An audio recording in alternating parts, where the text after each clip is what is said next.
आज की इस वीडियो में हम देखेंगे टॉप 25 मैथमेटिक्स के क्वेश्चंस। अगर आप एसएससी सीपीओ की तैयारी कर रहे हैं या एसएससी के एग्जाम्स की तैयारी कर रहे हैं तो आपको ये 25 क्वेश्चंस बहुत हेल्प करने वाले हैं। आपको समझ में आएगा कैसे एग्जामिनर आपसे सवाल पूछता है, और कई सवाल तो ऐसे होते हैं जिनका आप बहुत आसानी से जवाब दे सकते हैं, बेसिक सी चीज़ें अगर आपको पता है तो ये पार्ट 1 होने वाला है। इस तरह के और भी पार्ट आने वाले हैं। अगर आप चाहते हैं कोई भी पार्ट मिस ना हो तो चैनल को सब्सक्राइब जरूर कर लीजिएगा, और वीडियो अच्छा लगे तो लाइक करिए। चलिए स्टार्ट करते हैं अपने पहले सवाल से। तो पहला सवाल आपके सामने आता है जो कि ट्रेन से रिलेटेड है, स्पीड टाइम डिस्टेंस का सवाल है। लिखा हुआ है कि दो ट्रेन हैं जिनकी स्पीड एक की 80 किलोमीटर है, दूसरे की 120 किलोमीटर पर आवर है, और ये दोनों 500 किलोमीटर दूर हैं, एक दूसरे की तरफ फेस करते हुए खड़ी है। लिखा है कि अगर उनके बीच की डिस्टेंस आपसे पूछी जाए कि जब वो एक दूसरे को क्रॉस करें उससे 10 मिनट पहले उनके बीच की डिस्टेंस क्या होगी, तो आप कैसे बताएंगे। तो देखिए बहुत आसान सा सवाल है। वैसे सोचा जाए तो आपको पहले तो आप सोचेंगे अच्छा दो ट्रेन्स हैं एक दूसरे की तरफ ऐसे खड़ी हैं, बीच में 500 किलोमीटर का डिस्टेंस है, पहले क्रॉसिंग का समय निकालते हैं 10। नहीं, ऐसा कुछ नहीं करना। आपको क्या करना है, आपको सिर्फ इतना समझना है कि ये जब दोनों ट्रेनें एक दूसरे को फेस करते हुए यहाँ पे चलेंगी एक दूसरे की तरफ, तो ये रिलेटिव स्पीड का कॉन्सेप्ट लगेगा। रिलेटिव स्पीड का मतलब क्या हो जाएगा, ये दोनों स्पीड हैं वो क्या होंगी, जुड़ जाएंगी। S1 + S2 बराबर क्या हो जाएगा, 200 किलोमीटर पर आवर। यही तो हो जाएगा। अब जब इनकी स्पीड रिलेटिव स्पीड कितनी होगी, 200 किलोमीटर पर आवर, आपको बस यही तो बताना है क्रॉसिंग से 10 मिनट पहले उनका जो बीच की डिस्टेंस होगी वो कितनी होगी। तो 500 किलोमीटर की दूरी अगर 200 की रफ्तार से चलेंगे तो हम ये निकाल सकते हैं कितनी देर में क्रॉस करेंगी। तो हम बस इतना निकाल लें कि इस 200 किलोमीटर की प्रति घंटे की रफ्तार से अगर 10 मिनट में चला जाए तो कितनी दूर चला जाएगा। जितनी दूर चला जाएगा वही उनके बीच की क्या होगी, डिस्टेंस होगी। तो 10 मिनट को अगर हम किस में कन्वर्ट करें, आर में कन्वर्ट करें, तो क्या हो जाएगा 10/60 मतलब 1/6। हमारे पास क्या है, स्पीड ये है और ये क्या है, टाइम है। डिस्टेंस हमें निकालना है, तो डिस्टेंस अगर हमें निकालना है तो क्या हो जाएगा, स्पीड इंटू में टाइम। तो स्पीड कितनी है 200 और बटे में हो जाएगा 6। 6 से काटेंगे, 6 × 3 = 18, फिर यहाँ पे 2 बचेगा, 6 × 3 = 18, 33.33 किलोमीटर। बी वाला ऑप्शन सही है। बस इतना ही करना था और कुछ नहीं। आगे बढ़ते हैं। अगला सवाल जो कि ट्रिग्नोमेट्री से है, बढ़िया सवाल है। लिखा है cos a बराबर अगर sin² a हो तो बताइए a sin 12a, b sin 10a, c sin 8a, sin 6a बराबर 1 है, तो a + b + c की वैल्यू क्या होगी। मतलब यहाँ पे जो आपको कोफिशिएंट दिए जा रहे हैं a + b + c, इनकी वैल्यू आपको बतानी है ऐड होकर के क्या आएगी। दो चीज़ें आपको गिवन है, ये गिवन है और ये बराबर 1 गिवन है। बस इन्हीं से आपको निकालना है। तो देखिए क्या करेंगे हम इस cos a बराबर sin² a को लेते हैं। cos a बराबर क्या हो जाएगा, sin² a। हमको अगर दोनों तरफ का स्क्वायर करना हो तो हम इसे क्या लिख सकते हैं, cos² a बराबर में स्क्वायर करेंगे तो क्या हो जाएगा, sin की पावर 4a। ओके, अब अगर हम जानते हैं कि cos² a का मतलब क्या होता है, 1 - sin² a, तो हम यहाँ पर रिप्लेस कर देते हैं 1 - sin² a बराबर में क्या हो जाएगा, sin की पावर 4a। इसको दूसरी तरफ लेकर के जाइए तो ये क्या हो जाएगा, sin की पावर 4a, और ये माइनस है तो प्लस हो जाएगा, sin² a बराबर में क्या हो गया, 1। अब ये भी क्या हो गया, बराबर में 1 आपको यहाँ पे दिख रहा है। अब हमको करना क्या है, हमें ये वाला जो टर्म है इसको कुछ ऊपर वाले टर्म की तरह लेकर के आना है। ऐसा क्यों, क्योंकि तभी हम इनके कोफिशिएंट्स को क्या कर पाएंगे, कंपेयर कर पाएंगे और वैल्यू निकाल पाएंगे। और कोई यहाँ पे तरीका अगर लगाएंगे, मतलब आप ऐसा सोचेंगे इसको यहाँ पे फिट करने की कोशिश करेंगे तो थोड़ा यहाँ पे दिक्कत वाली बात होगी। तो क्या करेंगे हम, अब यहाँ पे हम इसको स्क्वायर भी कर सकते हैं, यहाँ पे क्यूब भी कर सकते हैं, लेकिन कैसे पता चले क्या करना है। तो आप ऊपर के टर्म्स देखिए जरा, sin की पावर 12 है, sin की पावर 10 है, 8 है, 6 है। तो ये अगर मैं स्क्वायर करूँगा इसको तो a² + b² + 2ab, तो इतने सारे टर्म्स पहले बात तो आएंगे नहीं। दूसरी बात, हम करेंगे भी तो ये स्क्वायर करेंगे 8 हो जाएगा, 4 हो जाएगा, बाकी कुछ कंपेरेबल टर्म मिलेंगे नहीं। तो हम क्या करेंगे, इसका क्यूब करेंगे।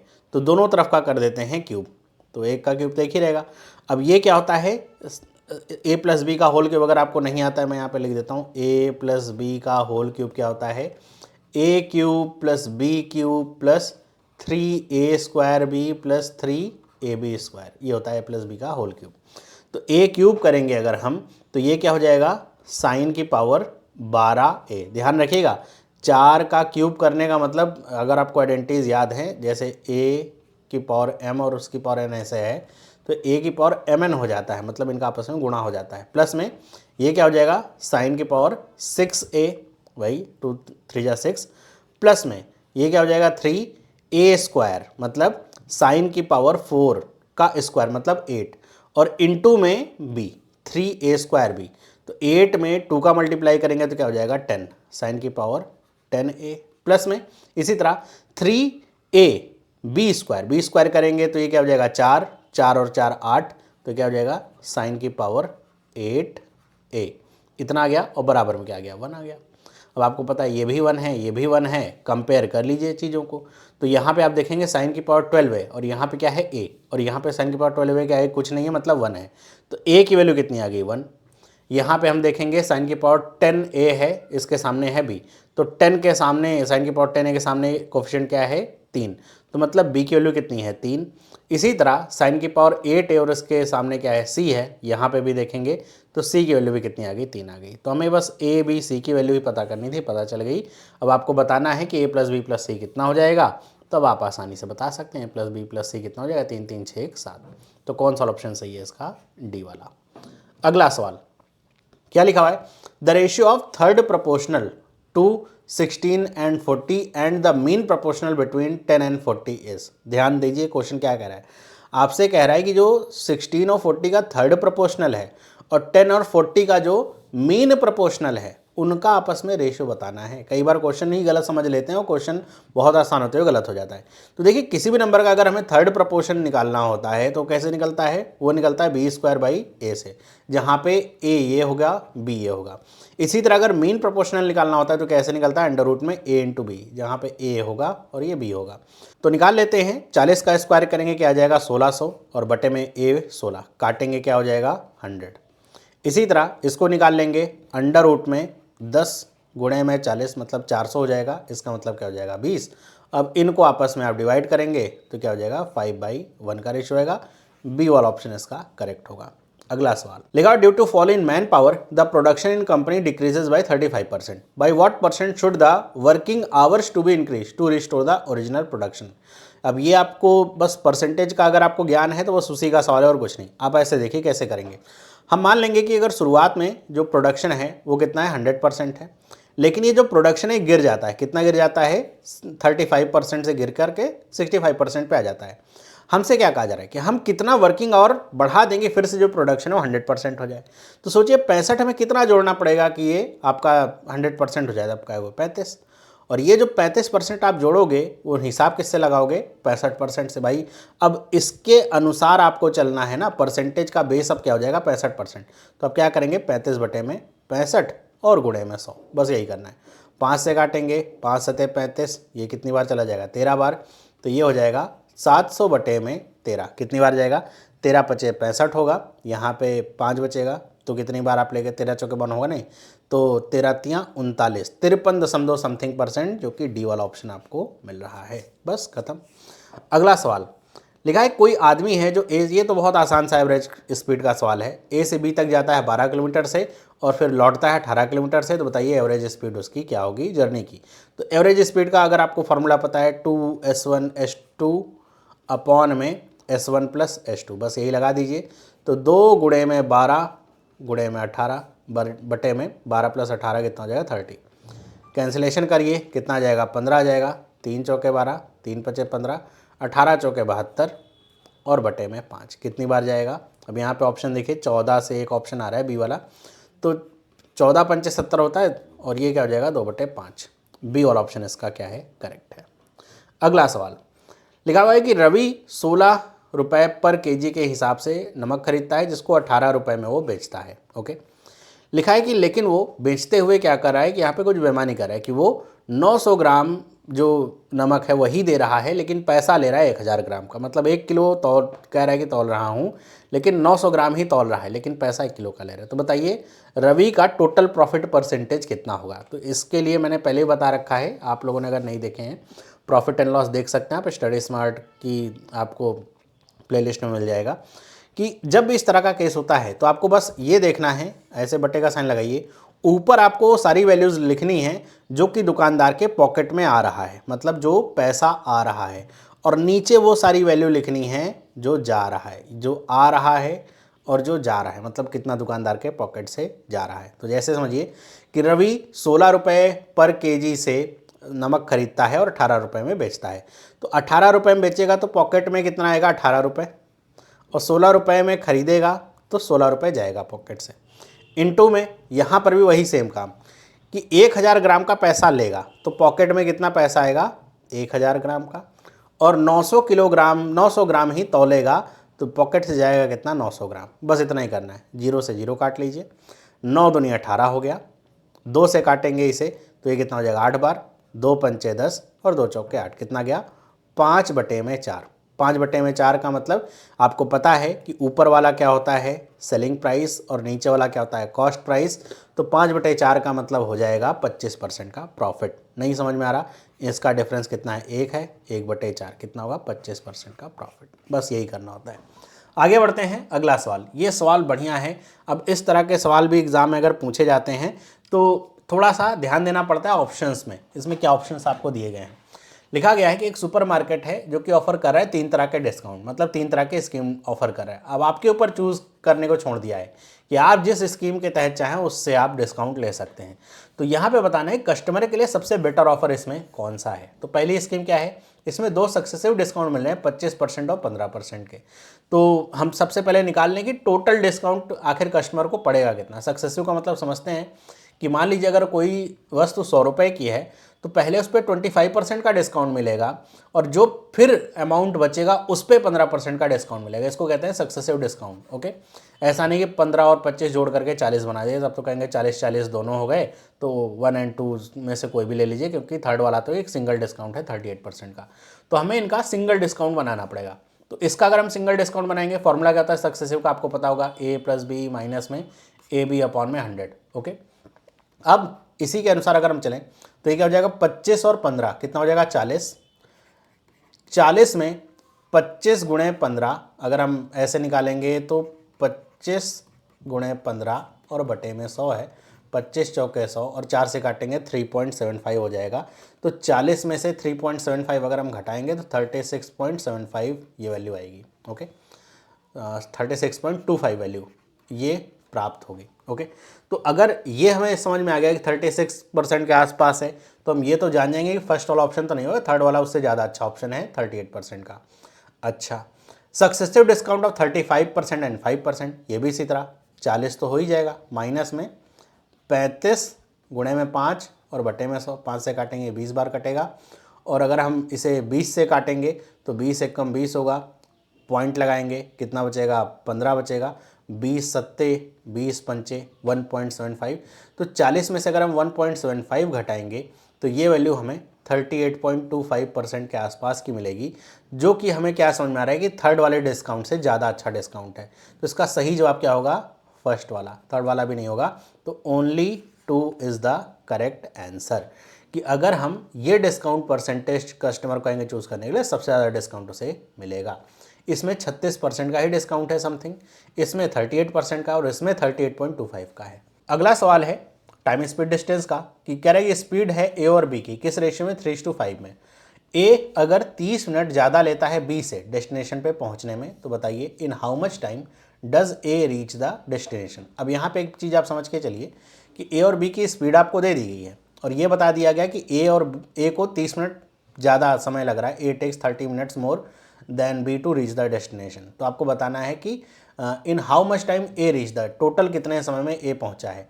तो इसमें हम ये समझ के चल रहे हैं कि इसमें जो डी है मतलब डेस्टिनेशन, यहाँ से ए और बी चल रहे हैं, तो ये मान लीजिए इसकी क्या है, डेस्टिनेशन है, तो ये सेम है ना, ये इनके बीच की जो डिस्टेंस हो क्या है, सेम है, ए के लिए भी बी के लिए भी।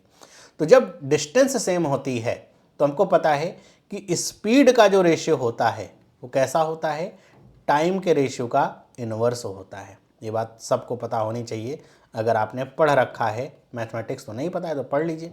तो जैसा स्पीड का रेशियो होगा, टाइम का रेशियो क्या होगा, उसका इन्वर्स होगा। तो यहाँ पे हमें स्पीड का रेशियो क्या दिया गया है, 3:5 का दिया गया है ना, 3:5 का रेशियो क्या है, स्पीड का। तो अगर हम टाइम का रेशियो देखेंगे तो टाइम का रेशियो ठीक उल्टा होगा, मतलब ए की स्पीड कम है तो टाइम ए को क्या लगेगा, ज़्यादा लगेगा, ऐसा। तो यहाँ पे मैं नीचे लिख देता हूँ ताकि आपको सही से समझ में आए, कई बार कन्फ्यूजन हो जाती है।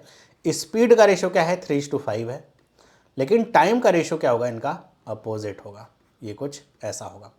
अब अगर हम टाइम को लेकर के चलें तो 3:5 का यहाँ पे समय है और ए 30 मिनट ज़्यादा ले रहा है, मतलब अगर हम इनके बीच का डिफरेंस देखें तो कितने यूनिट का है, 2 यूनिट का, लेकिन ये जो दिया जा रहा है कितना है, 30 मिनट के बराबर है। तो 2 यूनिट का डिफरेंस टाइम का कितना है, 2 यूनिट का। 1 यूनिट की वैल्यू कितनी हो जाएगी, 15 मिनट की, है ना। 1 यूनिट की वैल्यू कितनी हुई, 15 मिनट की। अब हमसे कह रहे हैं कि ए को कितना समय लगा है, तो ए को जो समय लगा है टोटल वो कितना लगा है, 5 यूनिट का लगा है। तो 15 गुणे में 5 कितना हो जाएगा, 75 मिनट। अब 75 मिनट देखिए है क्या, ऑप्शन नहीं, लेकिन इसको अगर आप आवर और मिनट में कन्वर्ट करेंगे तो ये क्या हो जाएगा, 1 घंटा और 15 मिनट, जो कि बी वाला ऑप्शन करेक्ट है। देखिए इसमें कुछ नहीं था, केवल और केवल रेशियो का कॉन्सेप्ट था और कोई फॉर्मूला लगाने की जरूरत ही नहीं थी। अगला सवाल है कि एक शॉपकीपर है जो कि ये क्लेम कर रहा है कि जो वस्तु उसको 23 रुपये पर केजी की प्राप्त हुई है, मतलब उसकी कॉस्टिंग 23 रुपये की, वो उसे 20 रुपये में ही बेच रहा है, मतलब कितना अच्छा शॉपकीपर है। लेकिन वो क्या कर रहा है कि 1 किलोग्राम उस वस्तु को देते हुए केवल 800 ग्राम ही तौल रहा है। तो बताइए उसका प्रॉफिट परसेंट क्या होगा। थोड़ी देर पहले जो बताया, जो न्यूमरेटर वाली वैल्यू होगी उसमें हम वो सारी चीज़ें लिखेंगे जो शॉपकीपर के पॉकेट में आ रही हैं, डिनोमिनेटर में वो सारी चीज़ें लिखेंगे जो शॉपकीपर के पॉकेट से जा रही है। तो अगर हम देखें तो कॉस्ट कितने की है, 23 रुपये की, बेच कितने का रहा है, 20 रुपये का। तो 20 रुपये का बेचेगा तो 20 रुपये शॉपकीपर की पॉकेट में, 23 रुपये जाएगा।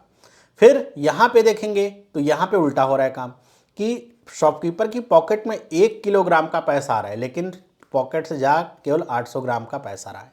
बस कैलकुलेट कर लीजिए, 0 से 0 काट लीजिए, 4 पंचे 20 हो जाएगा, 4 दूनी 8 हो जाएगा।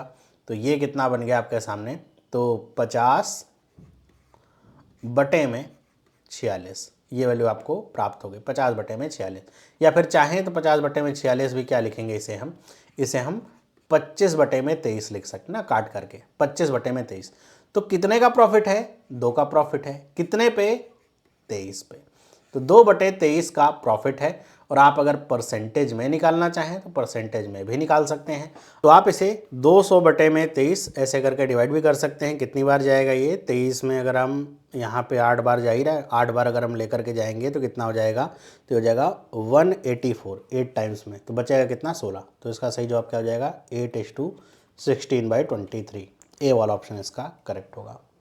अगला सवाल, ये बहुत आसान सा सवाल है। ऐसे सवाल एग्जाम में आते हैं कि आपसे कह रहा है कि बताइए लॉन्गेस्ट रॉड जो कि एक रूम डायमेंशन है 12, 9 और 8 का, उसमें फिट करनी है, तो सबसे लंबी ऊंचाई की रॉड, सबसे लंबाई जो रॉड की होगी वो क्या होगी जो फिट की जा सकती है। आप सबको पता है कि अगर कोई रॉड है जो किसी 3 डायमेंशनल रूम में फिट करी जा रही है, तो इस तरह का मान लीजिए रूम है, तो ये होती क्या है, इस वाले पॉइंट से लेकर के इस वाले पॉइंट तक की दूरी, मतलब एक डायगोनल।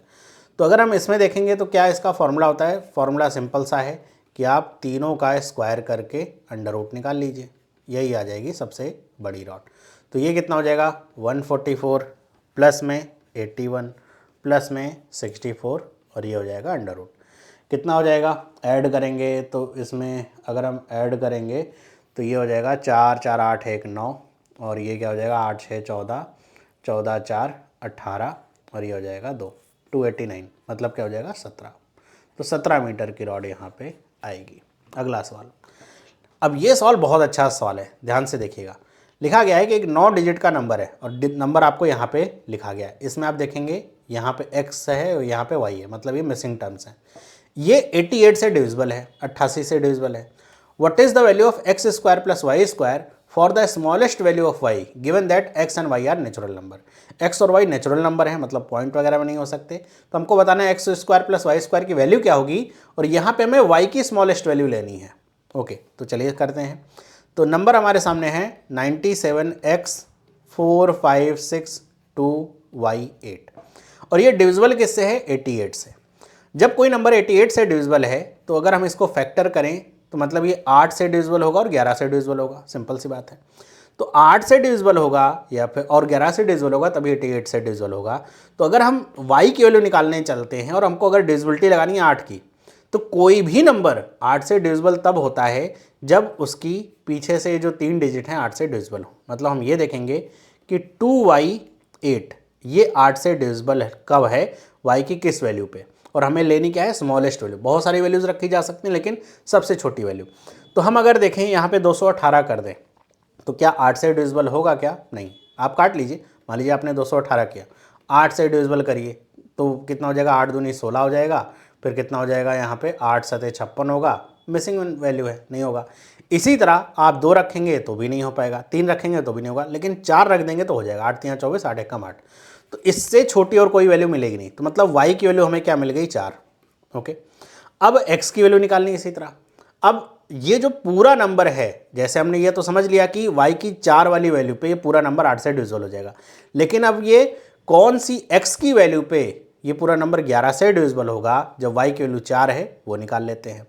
तो हमको किसी भी नंबर का 11 से डिविजिबिलिटी अगर निकालना है तो हम ऑड और इवन जो नंबर्स होते हैं उनका सम करके डिफरेंस निकालते हैं। मतलब हम जो ऑड नंबर्स हैं, जैसे इसको इसको इसको इनको जोड़ लें तो कितना हो जाएगा, 9 7 5, 9 5 कितना हो जाएगा, ये हो जाएगा 9 5 14, 14 और 8 कितना हो जाए, सॉरी 9 5 14, x तो रहेगा ही, 14 और 2 कितना हो जाएगा, 16, 16 और 8 कितना हो जाएगा, 24। तो ये जो नंबर आ गया कितना आ गया, 24 प्लस x आ गया। अब इसी तरह बाकी के नंबर्स जो बचे हुए हैं उनका सम निकाल लीजिए। तो ये सारे जो नंबर्स हैं इनका सम निकालना है। तो 7 4 11, 11 6 कितना हो जाएगा, 17, 17 और y कितना हो जाएगा, 21। तो हम इसका डिफरेंस निकालेंगे, कितना आ जाएगा, तो ये हो जाएगा 3 प्लस एक्स। मतलब यहाँ पे ये नंबर x की वैल्यू आप कुछ रखेंगे तो ये 11 से डिविजिबल होना चाहिए। तो अब सोचिए x की वैल्यू हम क्या रख दें कि ऐसा कि ये 11 से डिविजिबल हो, सिंपल सी बात है, 8 रख दीजिए। तो x की वैल्यू अगर हम 8 रख दें तो 11 से डिविजिबल हो जाएगा। तो x की वैल्यू कितनी आ गई हमारे पास, 8 आ गई। अब इन्हीं का स्क्वायर कर लीजिए। तो X square plus Y square पूछा है, तो 64 प्लस में 16 कितना आ गया, 80। तो इसका ए वाला ऑप्शन क्या है, करेक्ट है, 80। आगे बढ़ते हैं। अगला सवाल है कि एक हॉल है, 10 मीटर लेंथ है, 5 मीटर विड्थ है और 6 मीटर हाइट है। कह रहे हैं कि इसको पेंट करना है वन साइड ओनली, मतलब अंदर की साइड में ही केवल। तो बताइए टोटल सरफेस एरिया क्या होगा जिसको पेंट करना है। निगलेक्ट करना है एरिया विंडोज़ और डोर का, और फ्लोर को पेंट नहीं करना है। तो एक सिंपल सी बात है, यहाँ पे केवल एक लाइन जो बच्चों के मन में भ्रम पैदा करती है, ये वाली लाइन कि neglect the area of Windows and door. तो बच्चे समझ नहीं पाते कि निगलेक्ट करने का मतलब यहाँ पे ये है कि आपको ये सोचना ही नहीं है कि उस जो कमरा है उसमें कोई डोर या विंडोज़ है, उनको छोड़ करके। अब छोड़ करके बच्चे समझते हैं इसमें कुछ घटाना पड़ेगा। छोड़ करके मतलब यहाँ पे ये है कि आप भूल जाइए कि उसमें कोई दरवाज़ा या खिड़की है, उसमें कुछ नहीं है, पूरी दीवार ही दीवार है, ऐसे सोच करके आपको पेंट करना है। ये यहाँ पे कहने का मतलब है। और आपको पता है कि फ्लोर तो पेंट होगा नहीं, मतलब जो नीचे वाला एरिया होगा, तो आपको क्या पेंट करना है, एक तो जो ऊपर का एरिया है वो पेंट करना है और इसके साथ साथ जो 4 दीवारें हैं उन्हें पेंट करना है। तो हमें पता है अगर हमें टोटल सरफेस एरिया निकालना होता है तो क्या उसका फॉर्मूला होता है 2 × LB + BH + HL। लेकिन हमें पता है L × B, मतलब फ्लोर वाला एरिया काउंट ही नहीं करना है, तो ये लगाएंगे क्या हम 2BH + HL प्लस में LB। तो बस वैल्यूज़ को रख दीजिए। B × H अगर हम करें, B × H कितना हो जाएगा 30, H × 12 करेंगे तो ये कितना हो जाएगा 60, तो कितना हो गया 90, 90 गुणे में 2 कितना हो जाएगा 180, प्लस में L × B मतलब 50, कितना हो जाएगा 230। बस यही करना है, डी वाला ऑप्शन इसका करेक्ट हो गया। अगला सवाल ट्रिग्नोमेट्री का सवाल है। कह रहे कि cos 36 - a, cos 36 + a, cos 54 - a, cos 54 + a बताना है इसको कि सिंप्लीफाई करके क्या वैल्यू ये आपको देगा। तो अगर आप सही समझें यहाँ पे, तो यहाँ पे अगर आप देख पा रहे हैं तो 36 54 मिला करके 90 डिग्री यहाँ पे वैल्यूज़ बनती हैं। अब इसको किसी ना किसी फॉर्मूले के रूप में हमें लेकर के आना पड़ेगा। तो अगर आपको पता है कि cos a - b का फॉर्मूला क्या होता है, तो cos a - b का फॉर्मूला होता है sin a sin b plus में cos a cos b, या cos a cos b plus में sin a sin b। Simple सी बात है। लेकिन यहाँ पे साइन का तो कोई सवाल है नहीं, cos a + cos b तो मिल रहा है। तो हम क्या करें, इसको कन्वर्ट कर देना। a का मतलब क्या है 54 - a से, b का मतलब 54 + a से, या फिर वाइसन वर्सा कुछ भी कर सकते हैं। तो अगर हम ये कहें कि साइन 90 - थीटा कितना होता है, तो आप सबको पता है क्या होता है, cos थीटा होता है। तो अगर मैं इसको क्या करूं, उसी में कन्वर्ट कर दूं, किस में, एक सिंपल सी बात है कि हम यहाँ पे लिख करके बताएंगे साइन 90 माइनस में, थीटा का मतलब है पूरी डिग्री, 36 - a और प्लस होगा तो प्लस a। तो ये वैल्यू कितनी मिलेगी, तो ये वैल्यू हमें जो प्राप्त होगी वो कितनी होगी, ये हो जाएगी साइन, 90 में से 36 माइनस करेंगे 54, माइनस माइनस क्या हो जाएगा, प्लस हो जाएगा। ये कुछ ऐसा मिल जाएगा। इसी तरह ये क्या मिल जाएगी, साइन 54 माइनस से मिल जाएगी। तो ये जो टर्म है ये इसी टर्म में हमको मिल जाएगा, मैं लिख देता हूँ, ऐसे लिखने की जरूरत है नहीं। तो ये क्या हो जाएगा, साइन 54 प्लस है, ये हो जाएगा साइन 54 माइनस है बराबर, और प्लस में इसको भी इसी टर्म में लिख देते हैं, कॉस 54 प्लस है और कॉस 54 माइनस है। बन गया फॉर्मूला। तो ये क्या होता है, cos A plus cos A minus B होता है। तो यहाँ पे हम लिख दें कॉस ए की वैल्यू क्या हो गया 54 प्लस ए, माइनस में बी की वैल्यू कितनी हो जाएगी 54, और यहाँ पे माइनस माइनस क्या हो जाएगा, प्लस हो जाएगा ए। तो ये कट जाएगा, ए प्लस ए कितना हो जाएगा 2a, तो ये हो जाएगा कॉस 2a। ये बहुत सारे बच्चे देख करके भी इसे बता सकते हैं इस तरह के वैल्यूज़ को, लेकिन मैंने सॉल्व इसलिए किया है क्योंकि बहुत सारे नहीं भी समझ पाते हैं, खास तौर पे ऐसे बच्चे जिनका मैथ बैकग्राउंड नहीं होता है कि कैसे इसको सॉल्व किया जाता है। ओके, तो ट्रिग्नोमेट्रिक आइडेंटिटीज़ मैं सभी बच्चों को कहना चाहूँगा, अगर आपने नहीं पढ़ी हैं तो ट्रिग्नोमेट्री के सवाल करना बहुत मुश्किल होगा। तो ट्रिग्नोमेट्रिक आइडेंटिटीज सब लोग पढ़ के रखिए, साइन 90 माइनस थीटा क्या होता है, कॉस 90 माइनस थीटा क्या होता है, ये सारी चीज़ें, और साथ में जितने इसके रूल्स वगैरह हैं वो सारे पढ़ लीजिए, तो क्वेश्चंस करना काफ़ी आसान हो जाता है। आगे बढ़ते हैं। अगला सवाल है टाइम एंड वर्क का। लिखा गया है पी एंड क्यू किसी काम को करते हैं 14 दिन में, क्यू और आर उसी काम को करते हैं 21 दिन में। अगर पी जो है ट्वाइस एज गुड वर्कमैन है एज आर, कि पी जो है वो दुगना अच्छा काम करता है किसकी तुलना में, आर की तुलना में, तो बताइए कि कितना दिन क्यू को लगेगा अकेला काम को करने में। तो सिंपल सी बात है कि हमें पी और आर के काम का जो रेशियो दिया गया है कि पी अगर 2 यूनिट काम करेगा तो आर 1 यूनिट काम करेगा, और क्या दिया गया है कि पी और क्यू मिलकर के किसी काम को 14 दिन में करते हैं, क्यू और आर मिलकर के उसी काम को कितने दिन में करते हैं, 21 दिन में करते हैं। अब क्या करना है हमें अगर हम दोनों को जोड़ लें तो p + 2q + r बनेगा, वैल्यूज़ रखेंगे तो भी कुछ काम आएगा नहीं। सबसे पहला काम करते हैं, टोटल वर्क निकाल लेते हैं। तो टोटल वर्क 21 और 14 का एलसीएम कितना हो जाएगा 42, ये क्या आएगा टोटल वर्क।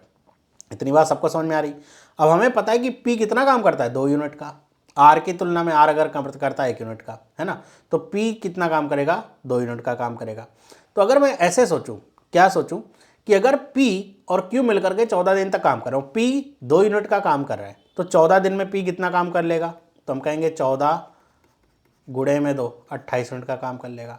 लेकिन दोनों मिलकर के इस 42 यूनिट के काम को खत्म कर ले रहे हैं 14 दिन में, मतलब बाकी का बचा जो काम है वो कौन कर रहा है, क्यू कर रहा है। तो क्यू कितना काम करेगा, तो इसमें कितने की कमी है 42 होने के लिए 14 की, मतलब पी 14 यूनिट का काम 14 दिन में करेगा, मतलब क्यू के काम करने की क्षमता कितनी है 1 यूनिट की। तो अगर क्यू 1 यूनिट का काम कर रहा है तो क्यू अकेले अगर इस काम को करेगा तो कितने दिन में करेगा 42 दिन में करेगा। बी वाला आंसर इसका करेक्ट है।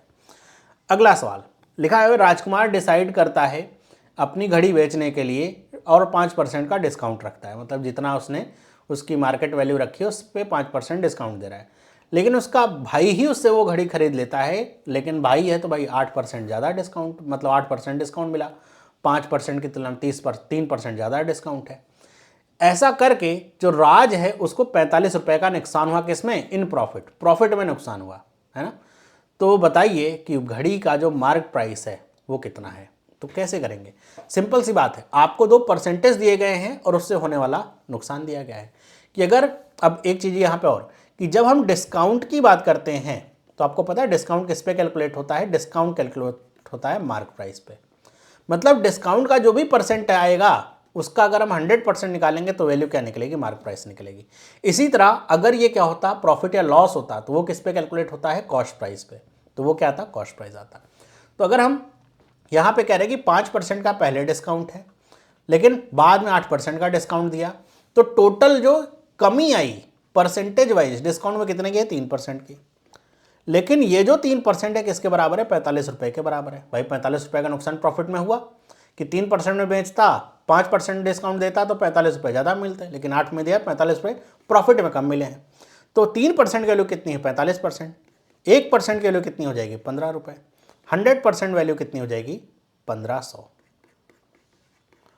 और मैंने आपको बताया डिस्काउंट का 100% क्या आता है, मार्क प्राइस आता है, वही बताना है, मतलब इसका सी वाला ऑप्शन करेक्ट है। अगला सवाल, एक आदमी का जो भी इनकम है उसका 65% वो खर्च कर देता है ना। तो हम जानते हैं इनकम बराबर क्या होता है बेटा, एक्सपेंडिचर मतलब खर्च प्लस सेविंग। तो अगर उसकी इनकम मान लेते हैं 100 रुपये है, तो 65 रुपये तो वो क्या करता है, एक्सपेंडिचर जाता है मतलब खर्च जाता है। तो सेविंग कितना करेगा, 35 रुपये करेगा, सिंपल सी बात है। उसकी इनकम जो है बढ़ जाती है 20%, तो 100 का 20% मतलब 20 रुपये बढ़ गई। और उसका एक्सपेंडिचर भी 10% बढ़ जाता है, मतलब 65 का 10% 6.5 रुपीज़ बढ़ जाता है। तो हमें बताना है कि उसकी सेविंग में जो इंक्रीज हुआ है कितना है। सिंपल सी बात है कि टोटल जो इंक्रीज हुआ है 20 रुपये का हुआ है, एक्सपेंडिचर 6.5 रुपये बढ़ा, तो सेविंग कितने रुपए बढ़ेगी, तो ये हो जाएगी 13.5%, तभी मिला के 20 होगा। तो बस आपको यही बताना है कि परसेंटेज में वैल्यू इसकी कितनी है। तो सेविंग कितनी बढ़ी है, इतने रुपए, कितनी थी पहले 35 रुपये थी, तो 13.5 और बटे में क्या हो जाएगा 35 और गुणे में कर दीजिए 100। तो एक जीरो हटा करके पॉइंट यहाँ से हटा सकते हैं, 5 से काटेंगे कितनी बार चला जाएगा, तो ये हो जाएगा 27, ये हो जाएगा 7। तो 27 अपॉन में 7 अगर हम करेंगे तो कितनी बार जाएगा, 7 तियाँ 21 होगा, 7 तियाँ 21, 7 चौक 28, मतलब 38 या 39 के आसपास आना चाहिए। वैल्यू कितनी बचेगी, तो 6 बचेगी। कितनी बार जाएगा, 7 8 56 जाएगा, 38.5% के आसपास वैल्यू आएगी। डी और ऑप्शन करेक्ट है। अगला सवाल लिखा हुआ है if the arc of the circle of radius 30 centimetre, मतलब आर्क समझते हैं सभी लोग, आर्क कुछ ऐसे बनता है ना, कुछ इस तरीके का। तो ये होता है थीटा, ये इसकी लेंथ होती है कुछ इस तरीके, मतलब ये इसकी क्या है, रेडियस है, और ये क्या होती है, इसकी लेंथ होती है आर्क की। तो क्या कह रहा है कि आर्क जो सर्किल है जिसका रेडियस क्या है 30 है, मतलब आर्क की वैल्यू 30 है, लेंथ कितनी है, एल की वैल्यू कितनी दे दीजिए 19 centimetre, in angle in degrees rounded off to 2 decimal places subtended at the centre of the circle. कि आपको बताना है कि इतना एंगल थीटा की वैल्यू सबस्टेंड करेगा सर्कल पे, और आपको पाई बराबर लेना है 22/7। सिंपल सी बात है, फॉर्मूला पता होगा तो कर लेंगे फटाफट। एल बराबर क्या होता है, एल बराबर होता है 2 पाई आर, मतलब एल का मतलब क्या होता है कि 2 पाई आर पूरे सर्कल का होता है, 2 पाई आर परिधि, लेकिन ये तो आर्क है, तो वो क्या करोगे आप, θ/360 कर दोगे आप, कि हम केवल इतने की बात करेंगे। तो यहाँ पे एल की वैल्यू कितनी है, 19 है, 2 पाई की वैल्यू 22/7 कह रहा है लेने के लिए, तो 22/7 ले लीजिए। आर की वैल्यू कितनी है, 30 है, थीटा की वैल्यू हमें निकालनी है, और ये तो 360 है। कैंसिलेशन करेंगे, बिल्कुल 0 से 0 काट लीजिए, ये कितनी बार जाएगा, 12 बार जाएगा, 2 से काटेंगे 11 बार, ये कितना हो जाएगा 6, 2 से काटेंगे 2 तियाँ 6। तो यहाँ पे क्या बचा आपके सामने, 7 तियाँ 21 और ये 19, और बटे में क्या आ जाएगा 11। तो थीटा की जो वैल्यू आ गई वो कितनी आ गई, 19 गुणे में 21 और बटे में 11, ये वैल्यू आ गई। अब इसी को आपको 2 डेसिमल वैल्यू तक लेकर के चलना है, वहीं से आप निकाल पाएंगे। अब सिंपल सी बात है, अगर मैं थोड़ा सा क्या करूँ यहाँ पे अप्रॉक्सीमेशन करूँ, एग्जैक्टली मैं देख रहा हूँ नंबर्स काफ़ी दूर दूर हैं, तो लगभग मैं 2 बार इसे काट सकता हूँ ना, 11 दूनी 22 होता है, तो 19 दूनी 38, मतलब ये वैल्यू मैंने ज़्यादा काटी है, तो जो भी वैल्यू आएगी 38 डिग्री से कम आनी चाहिए। आसपास की वैल्यू कितनी है, सी वाला ऑप्शन 36.27 डिग्रीज। आप चाहें तो गुणा करके एग्जैक्टली काट सकते हैं, लेकिन इतना टाइम नहीं होता एग्जाम में, जितना जल्दी कर सकें उतना ही अच्छा है। अब देखिए अगला सवाल कह रहे हैं कि A B C positive integers हैं, a² + b² बराबर 82, b² + a² 65 है, तो बताइए इसकी वैल्यू क्या होगी। अब इसको करने के 2 तरीके हो सकते हैं। पहला तरीका जो कि हम लॉन्ग मेथड से करते हैं, प्रॉपर जो मेथड है हर जगह काम आएगा, कि हमें पता है क्या है कि a² + b² बराबर में कितना है 82 है, ओके, b² + c² बराबर कितना है 65 है। क्या करें, इनको आपस में घटा लें, घटाएंगे तो क्या हो जाएगा a² - c² और ये कितना आ जाएगा 17 आ जाएगा, ओके। अब a² - c² को हम क्या लिख सकते हैं, a + c, a - c बराबर में से क्या लिख सकते हैं 17 और गुणे में 1 का गुणा सब में होता है। अब कंपेयर कर लें कि a + c 17 है, a - c क्या 1 है, तो a + c बराबर में 17 और a - c बराबर में 1।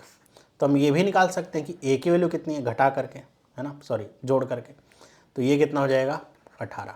तो a की वैल्यू कितनी आ गई 9, आ गई 9, बिल्कुल। a की वैल्यू 9 आ गई, तो हम a की वैल्यू यहाँ पे रख दें तो c की वैल्यू कितनी आ जाएगी 8, ओके। अब हम चाहें यहाँ पे रख दें a की वैल्यू, चाहे यहाँ पे c की वैल्यू रख दें, b की वैल्यू हो जाएगी a², 9 का स्क्वायर मतलब 81 + b² बराबर में 82, मतलब b की वैल्यू कितनी आ गई 1 आ गई। तो ए बी सी की वैल्यू आ गई। अब हमको जो पूछा है 2a मतलब 2 गुणे 9 प्लस 7b मतलब 7 गुणे 1 माइनस 3c 3 गुणे 8, तो ये 18 हो गया। 18 में 7 जोड़ेंगे 25, 25 में से 24 घटाएंगे क्या आ जाएगा 1, ये हो गया।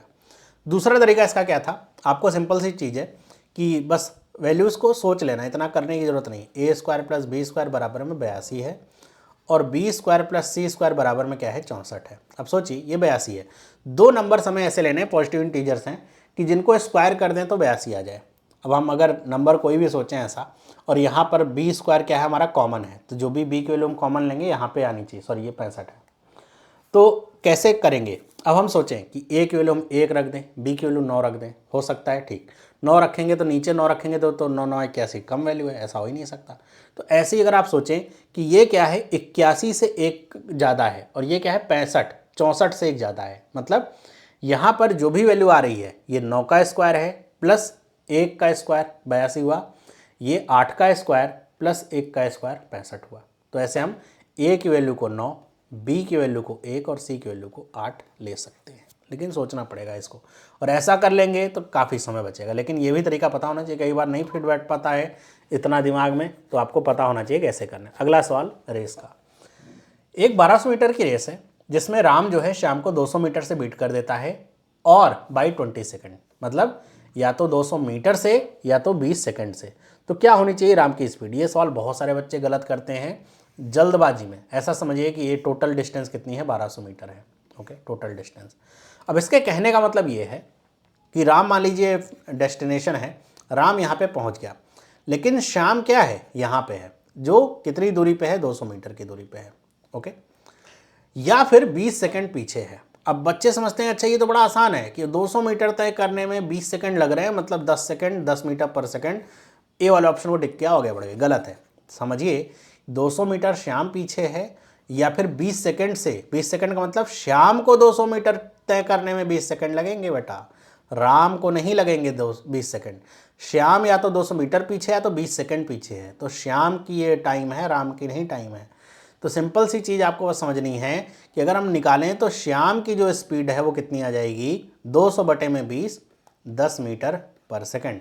तो राम की स्पीड कैसे निकाल सकते हैं, सिंपल सी चीज़ आपको करनी है, क्या करनी है कि आपको ये समझना है कि अगर मैंने जब जैसे ही राम डेस्टिनेशन पे पहुंचा मैंने इसको फ्रीज़ कर दिया, इसको फ्रीज़ कर दिया, तो हम ये बता सकते हैं कि यहाँ पे टाइम क्या है दोनों का सेम है। इस समय राम डेस्टिनेशन पे और यहाँ श्याम क्या है 200 मीटर पीछे है, तो टाइम सेम होता है। तो जो डिस्टेंस होती है स्पीड बराबर क्या होता है डिस्टेंस अपॉन में टाइम होता है, तो टाइम बराबर क्या हो जाएगा डिस्टेंस अपॉन में स्पीड। मतलब जो टी होगा राम का, सॉरी जो डी होगा राम का, उसका रेशो श्याम से अगर हम निकालेंगे तो वो सेम ही आएगा स्पीड के, स्पीड जो होगी राम की, स्पीड जो होगी श्याम के, उसके रेशो से बराबर होगा। तो अगर हमें डिस्टेंस तो पता है कि अगर राम डेस्टिनेशन तक पहुंच गया है मतलब 1200 मीटर चल चुका है, लेकिन श्याम 200 मीटर पीछे मतलब 1000 मीटर पीछे है, तो ये जो रेशियो आएगा वो कितने का आएगा 6:5 का रेशियो आएगा। और यही जो 6:5 का रेशियो क्या है इनकी स्पीड का रेशियो है। हमें पता है कि श्याम की जो स्पीड है कितनी है 10 है, मतलब 2 का गुणा हुआ है, तो मतलब राम की स्पीड के लिए भी 2 का गुणा करके 12 मीटर पर सेकंड आ जाएगा। ये मैंने समझाने के लिए इतना बड़ा सा आपको करके बताया है बना करके, ताकि आपको समझ में गलत आंसर ना करें, वरना बहुत आसानी से किया जा सकता है। बस रेशियो देख करके ही समझ में आ जाएगा कि भाई इसकी 5 की जगह 10 है तो 6 की जगह 12 होनी चाहिए स्पीड राम की। अगला सवाल, ये सवाल बहुत ही अच्छा सवाल है, पूछा गया सवाल है। क्या लिखा हुआ है कि डायगोनल्स जो है रोम्बस का करेंगे अगर उनका सम करें तो वो कितना आता है एल आता है, और पेरीमीटर अगर हम देखें उसका तो कितना आता है 4p आता है। तो बताइए एरिया क्या होगा रोम्बस का। सबसे पहले रोम्बस की बात ही कर लेते हैं, रोम्बस आखिर होता क्या है। मतलब ऐसा समझिए स्क्वायर है बस 90 डिग्री नहीं, मतलब चारों साइड इसकी क्या होती हैं बराबर होती हैं, और ये होते हैं इनके इनके डायगोनल्स है ना, D1 D2 ऐसा आप समझ लीजिए डायगोनल्स है, ये D1 है ये D2 है, दो डायगोनल्स हैं इनके, डायगोनल्स इनके आपस में 90 डिग्री पे कट करते हैं। तो रोम्बस का एरिया निकालने का फॉर्मूला क्या होता है, दो फॉर्मूले हो सकते हैं। पहला फॉर्मूला कि यहाँ से मैंने ऐसे हाइट ड्रॉप कर दी, हाइट इंटू में बेस, वो हो सकता है। दूसरा जो फॉर्मूला होता है वो होता है D1 D2 अपॉन में 2, ये मतलब डायगोनल्स का गुणा करके आप 2 से डिवाइड कर दीजिए, तो वो भी उनका क्या होता है, डायगोनल का एरिया का फॉर्मूला होता है। अब हमको क्या दिया गया है, हमें ये दिया गया है कि अगर मैं d1 प्लस d2 जो डायगोनल्स हैं इनको अगर मैं जोड़ूंगा तो क्या आ रहा है, l आ रहा है। दूसरा, अगर मैं इनकी सारी साइड्स को जोड़ लूं तो वो क्या आ रहा है, 4p आ रहा है ना। मतलब इसका पेरीमीटर अगर हम देखें तो कितना आ रहा है, 4p, मतलब एक एक साइड कितने की है, pp की है, ऐसा कुछ यहाँ पे वैल्यू आ रही है। ओके, तो इसमें जो आइडेंटिटी लगेगी वो ये है कि अगर हम रोम्बस के डायगोनल्स का स्क्वायर करके ऐड करें तो जो इनका सम होता है किसके बराबर होता है, जो इसकी चारों साइड हैं उनके स्क्वायर के सम के स्क्वायर के बराबर होता है। मतलब P square plus P square plus P square plus P square, मतलब ये क्या हो जाएगा, 4p स्क्वायर, इसके बराबर होता है। ये आइडेंटिटी हम यहाँ पे लेके चलेंगे। अब ये अगर हमें पता है, ये आइडेंटिटी हमें पता है, तो हम क्या करें, ऊपर जो वैल्यू दी हुई है d1 प्लस d2 बराबर में l, इसे हम क्या कर दें, स्क्वायर कर दें, तो होल स्क्वायर हो जाएगा कुछ ऐसा, d1 प्लस d2 का होल स्क्वायर बराबर में l स्क्वायर। इसको एक्सपेंड कर दीजिए, तो d1 square plus d2 square plus 2d1 d2 बराबर में l स्क्वायर। इसकी वैल्यू कितनी रख सकते हैं, 4p स्क्वायर, तो ये क्या हो जाएगा, 4p स्क्वायर प्लस में 2d1 d2 बराबर में l स्क्वायर। अब बस इसको ही आपको रीअरेंज कर लेना है। 4p स्क्वायर यहाँ पे वैल्यू जो आपके सामने आ रही है, इसे आप क्या करिए, दूसरी तरफ लेकर के चले जाइए, और यहाँ पे आपको सामने बचेगा क्या, 2d1 d2 बराबर में l स्क्वायर माइनस में 4p स्क्वायर। अब आपको पता है कि जो रोम्बस का एरिया होता है वो क्या होता है, d1 d2 बाई 2 होता है, लेकिन यहाँ पे 2d1 d2 है, तो इसको बाई 2 बनाने के लिए क्या करेंगे, हम 1/4 से मल्टीप्लाई कर दें दोनों तरफ। 1/4 से करेंगे 2d1 d2, और यहाँ भी क्या कर दें, 1/4 l स्क्वायर माइनस में 4p स्क्वायर, तो 2 दूनी 4 हो जाएगा। अब ये d1 d2 बाई 2 आ गया, मतलब ये एरिया हो गया, और ये एरिया की वैल्यू आ गई। तो ये बताना एरिया क्या होगा, तो 1/4 l1 square minus 4p square, तो 1/4 l1 square minus 4p square, सी वाला ऑप्शन इसका करेक्ट है। अगला सवाल, आपको बताना है कि लीस्ट वैल्यू p की जिससे ये डिविजिबल हो जाए 8 से। अभी थोड़ी देर पहले बताया था कि 8 से डिविजिबल होने का मतलब लास्ट की जो 3 डिजिट है वो 8 से डिविजिबल होनी चाहिए। तो p की लीस्ट वैल्यू बतानी है, सिंपल सी बात है, आप 1 रख सकते हैं, 4 रख सकते हैं, 2 रख सकते हैं। कई बार 2 यहाँ पे रखने के बाद आप कहेंगे अच्छा 8 3 24 8 है 8, 2 पे टिक कर देंगे, गलत है। लीस्ट वैल्यू का मतलब आप 0 भी तो रख सकते हैं, है ना। तो 0 रखेंगे तो अपने आप ही ये क्या हो जाएगा, 48 हो जाएगा, 8 से कट जाएगा, तो डी वाला आंसर इसका करेक्ट है। अगला सवाल कह रहा है कि अगर राजू की जो इनकम है 25% ज़्यादा है मंजू से, और राजू को 25% राइज मिला अपनी इनकम में, और मंजू को 40% राइज मिला अपनी इनकम में, तो बताइए उन दोनों की कंबाइंड इनकम में राइज कितना है। तो राजू की इनकम अगर हम बात करें मंजू से, तो 25% ज़्यादा है, मतलब 5/4 हम लिख सकते हैं। फिर कह रहा है कि 25% का राइज मिला है किसको, राजू को। 25% का राइज मिलने का मतलब क्या है कि हम 25% का राइज अगर मिला है तो चाहे तो 125 से लिख दें हम, 125% ऐसा, और इसको क्या है 40% का राइज मिला है तो 140% अब हो जाएगी। तो ये अब जो इनकम होगी वो कितनी हो जाएगी, 625 हो जाएगी, और 14 चौके 56 कितना हो जाएगा, 560, ऐसा समझिए। मतलब अगर हम चाहें तो इनकम इसकी 500 और 400 ऐसा रख लें तो हमें समझ में आएगा कि अब इनकम इनकी कितनी हो गई है। तो अगर अब इनकम देखें इनकी तो कितनी है, तो ये है 1185, पहले कितनी थी, 900 थी। तो कितने का राइज हुआ है, तो 1185 में से 900 घटा लीजिए, तो ये वैल्यू कितनी आ जाएगी, 285, और इनकम में राइज कितने पे है, 900 पे है, पहले इनकम इतनी थी, तो बस 9 से काट लीजिए, 9 तियाँ 27, फिर 9 एक कम 9 और 0.6, डी वाला आंसर इसका सही है, 31.67%। लिखा है कि if x into x minus 5 बराबर -1 है, तो ये x³ ब्रैकेट में x³ माइनस 110 बराबर कितना होगा। तो इसको देख करके घबराने की जरूरत नहीं है, इसे बस आपको रीअरेंज करना आना चाहिए। कैसे लिखा है, x माइनस 5 बराबर में -1। ओके, हम क्या कर सकते हैं कि हम x माइनस 5 बराबर में x को अगर दूसरी तरफ ले जाए तो कुछ ऐसा लिख सकते हैं, यस। अब ऐसा सोचिए कि -1/x को इधर लेकर के आया, -5 को इधर लेकर के आया, तो x प्लस 1/x बराबर क्या आ जाएगा, 5 आ जाएगा। आ गया 5, बस क्या करना है, इसी का क्यूब कर दीजिए, इसका क्यूब कर दीजिए, तो ये क्या हो जाएगा, x³ plus 1/x³ plus 3a² b। तो 3a² b करेंगे तो 3x² अपॉन में x होगा, तो बचेगा क्या, केवल 3x प्लस 3ab², मतलब क्या हो जाएगा 3 अपॉन में x बचेगा, और बराबर में क्या आ जाएगा 5। अब आप चाहे तो 3 कॉमन ले लें, तो x³ plus 1 upon x³, 3 common ले लेंगे तो x प्लस 1 अपॉन x बचेगा, बराबर में क्या आ जाएगा, सॉरी 5 का क्यूब करते हैं यहाँ पे, क्योंकि यहाँ पे 5 था ना, 5 का क्यूब कितना हो जाएगा 125, तो यहाँ पे 125 बचेगा। अब x प्लस 1/x के लिए कितनी है, 5 है, 5 थी यहाँ 15, इधर लेकर के चले जाएंगे तो x³ प्लस 1 अपॉन x³, तो बचेगा कितना 110।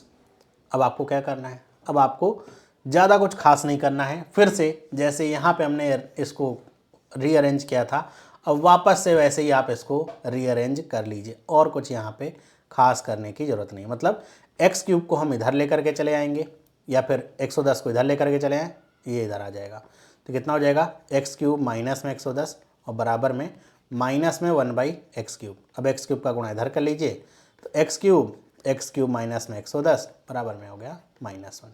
तो इसकी वैल्यू कितनी आ गई, इसकी भी -1 आ गई। ए वाला ऑप्शन इसका सही है। वैसे तो आपको इसका शॉर्टकट भी पता होगा कि जब इस तरह का मतलब सवाल आता है तो आपको क्या करना है, 3 माइनस में 3t ऐसे करके भी करते हैं, वो भी आप इस्तेमाल कर सकते हैं, मतलब आपकी मर्जी है, वो भी आप इस्तेमाल कर सकते हैं, वैल्यू आपको यहीं पे मिलेगी।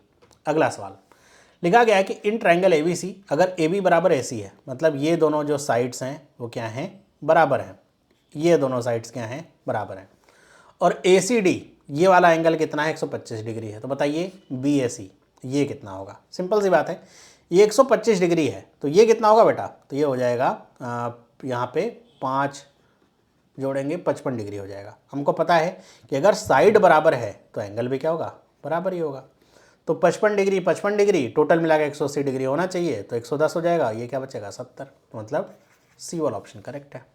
अगला सवाल और आखिरी सवाल। अगला सवाल क्या है कि एक सिलेंड्रिकल टैंक है जिसकी कैपेसिटी 64 पाई है litres, has equal height and radius, मतलब h और r बराबर है, तो बताइए उसका रेडियस क्या होगा सिलेंडर का, और आपको दिया गया है 1 लीटर बराबर 1000 सेंटीमीटर क्यूब। ऐसा क्यों दिया है, क्योंकि ऑप्शन जो है रेडियस का वो सेंटीमीटर में है। तो सबको पता है कि πr² h क्या होता है, वॉल्यूम होता है सिलेंडर का। तो अगर हम वैल्यूज़ को रखना चाहें तो पाई और h क्या है, r और h क्या है, बराबर है, तो h की जगह r रख देंगे, πr³ हो जाएगा। तो पाई की जगह पे पाई रखिए, ये हो जाएगा r³, और यहाँ पे आपको पता है कैपेसिटी कितनी है, 64 पाई है, लेकिन ये क्या है, लीटर में है, इसमें क्या करेंगे हम 1000 का गुणा भी करेंगे तो सेंटीमीटर क्यूब में होगा। तो पाई से पाई कैंसिल आउट हो जाएगा, तो r की वैल्यू कितनी आएगी, 64 किसका क्यूब होता है 4 का, 1000 किसका क्यूब होता है 10 का, तो कितनी आएगी 40। सी वाला ऑप्शन इसका क्या है, करेक्ट है। यहीं पे अगर आप 1000 का गुणा करना भूल गए तो आप 4 वाला ऑप्शन भी टिक करके आ सकते हैं। तो ये थे 2500 सवाल आपके बहुत अच्छे से, पार्ट 1 इसका है। इसका जो PDF है वो आपको कहाँ पे मिलेगा, टेलीग्राम चैनल पे मिलेगा। टेलीग्राम चैनल का जो लिंक है वो डिस्क्रिप्शन बॉक्स में या फिर आपको कमेंट सेक्शन में मिल जाएगा, वहाँ से आप ज्वाइन कर लीजिए।